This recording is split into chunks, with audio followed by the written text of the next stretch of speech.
If you put bread out for ducks, they're trying to warn you of this. The cold damp of the morning asphalt rises against your boots long before you reach the perimeter of the park. Around you, the city is still shaking off the gray film of dawn, street lamps buzzing softly, casting long, bruised shadows across the damp grass. Ahead, the municipal pond sits like a sheet of hammered lead, undisturbed save for the occasional twitch of a reed or the slow, oily spread of a ripple near the concrete bank. You pull your jacket tighter against the chill, feeling the weight of the plastic bag in your pocket, the crusts and heels saved from the week, sliced into neat little squares. It is a quiet, domestic ritual as old as the suburbs themselves. You step onto the wooden viewing platform, your footsteps echoing hollowly over the water. For a long moment, there is only the sound of distant traffic and the heavy, stagnant breath of the lake bed. Then, the water breaks. It doesn't happen with a splash, but with a sudden, heavy agitation beneath the surface. Dark shapes materialize from the murky depths, churning the algae-choked shallows into foam. Heads snap upward, bills parting in silent, frantic synchronization.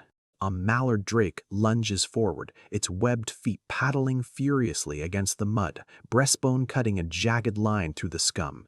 Within seconds, dozens of birds converge from the shadows, webbed feet thrashing, wings half lifted in a violent scramble that borders on panic.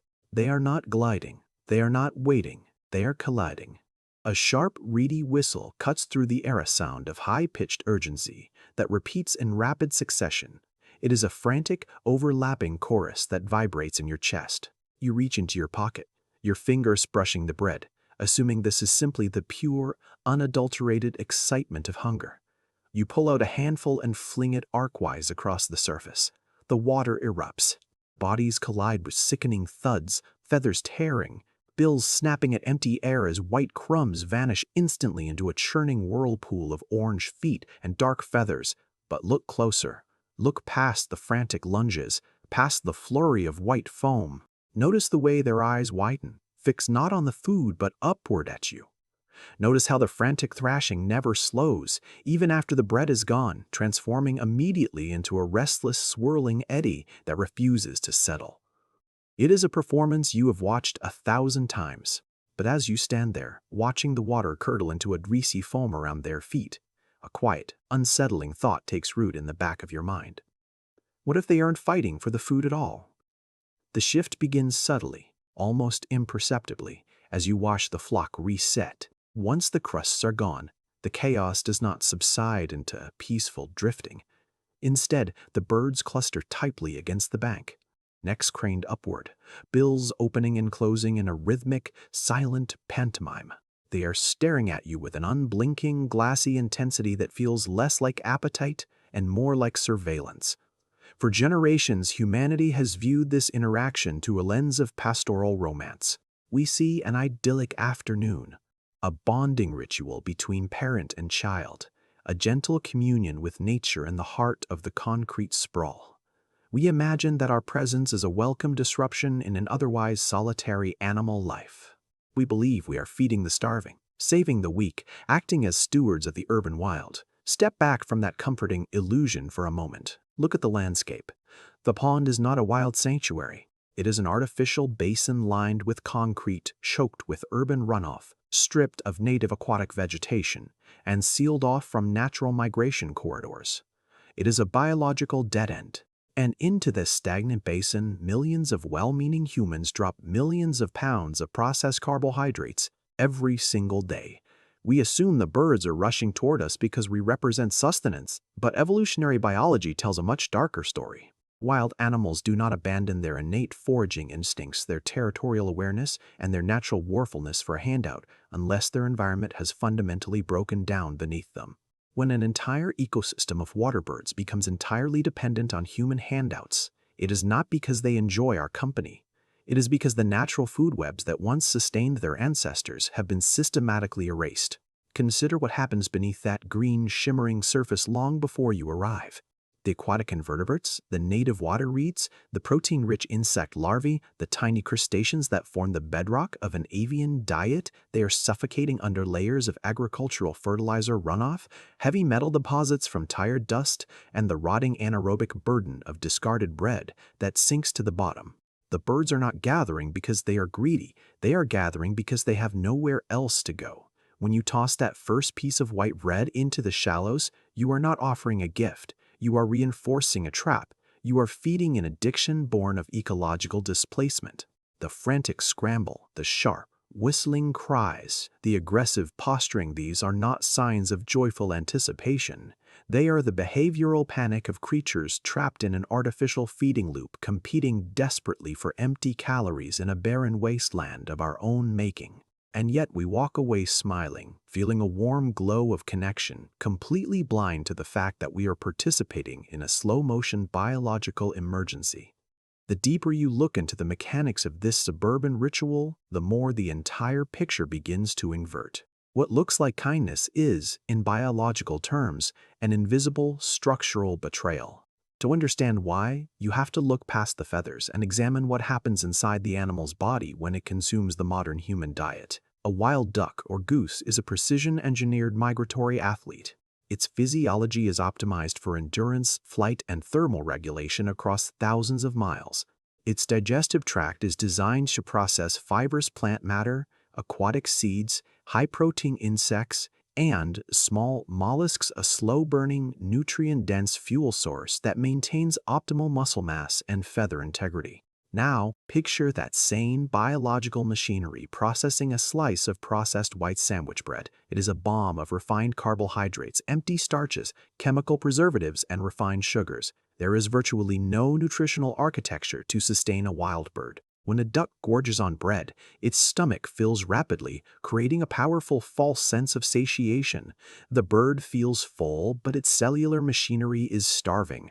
Worse still is a devastating developmental deformity that occurs in urban flocks across the globe, hidden in plain sight. Angel wing. Walk along any heavily fed municipal pond during the late spring, and you will see them young ducklings and goslings whose wings are twisted outward at an unnatural, awkward angle. The primary flight feathers point sideways instead of lying flat against the body. To the untrained eye, it looks like a birth defect, a quirk of nature. It is not. It is a man-made skeletal catastrophe caused directly by high-calorie, nutrient-deficient diets during the critical weeks of rapid bone and cartilage growth. The bird's body outpaces its skeletal strength. The carpal joint literally bends under the weight of accelerated growth, fueled by empty carbohydrates, rendering the bird permanently flightless. Think about that for a moment. A creature born for the open skies, designed to traverse continents on the wind, grounded forever in a concrete park because of a loaf of stale bread tossed by a smiling toddler. The betrayal goes deeper still. When waterfowl consume massive quantities of human food, they abandon their natural foraging behaviors. They stop diving, dabbling, and filtering the water. They lose the instinctual mapping of wild food sources. Generation after generation becomes tethered to the concrete shoreline, waiting for the next human footstep on the boardwalk.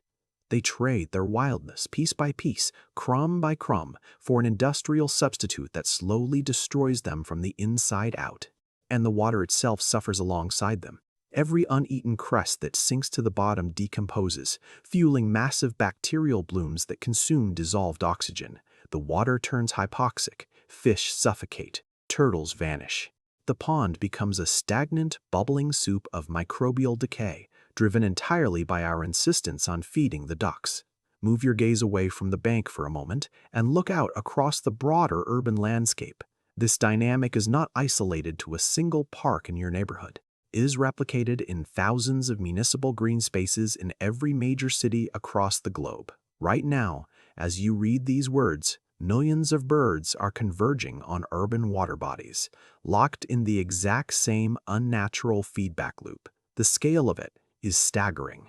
We have engineered an artificial parallel ecosystem, running parallel to the natural world, entirely dependent on human charity and industrial waste. Consider the behavioral adaptation that occurs when an entire population becomes urbanized.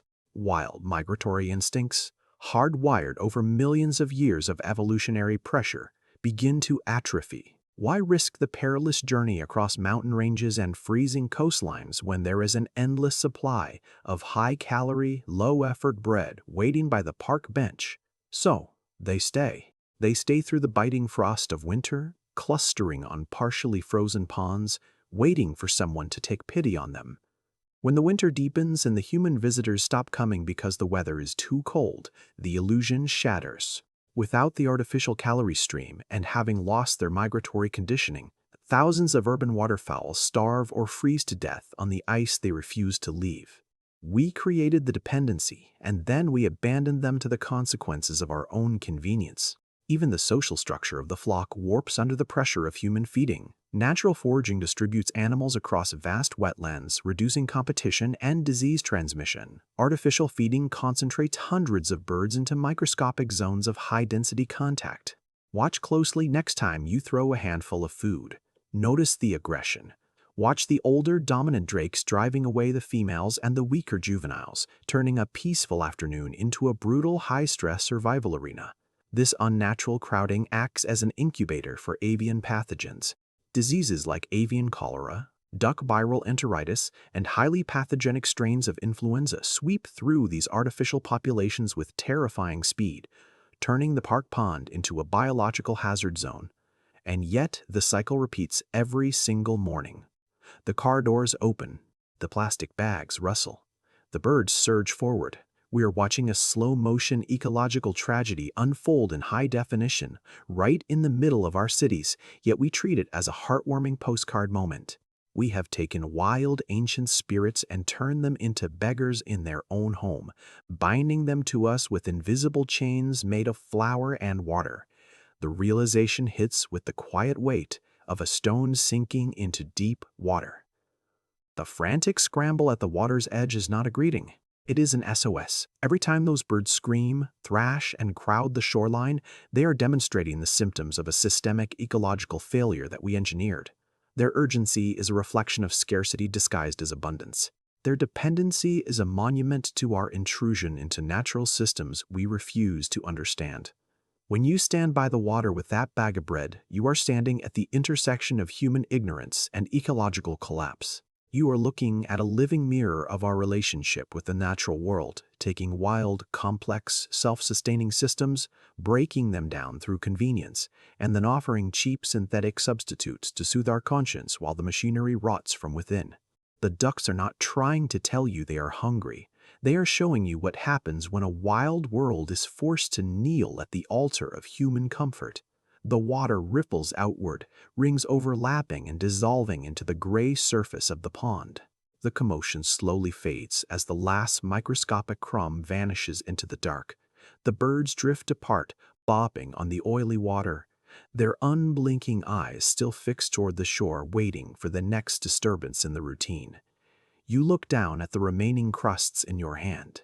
The plastic bag feels heavier than it did a moment ago, not with weight, but with meaning. Around you, the city continues its relentless morning roar. Sirens wail in the distance. Commuters rush past on elevated rail lines. Life moves forward in its hurried, mechanized rhythm. But the pond remains a quiet, trapped anomaly, holding a mirror up to everything we refuse to see. The next time you walk past the water, when the shadows stretch long across the grass and the dark shapes begin to stir beneath the surface, you will not see a peaceful park scene anymore. You will hear the sharp, reedy whistle for what it really is. And you will leave the bread in your pocket. Have you ever stopped to watch what happens to the water long after the crowd has gone home? Or is convenience a hard habit to break?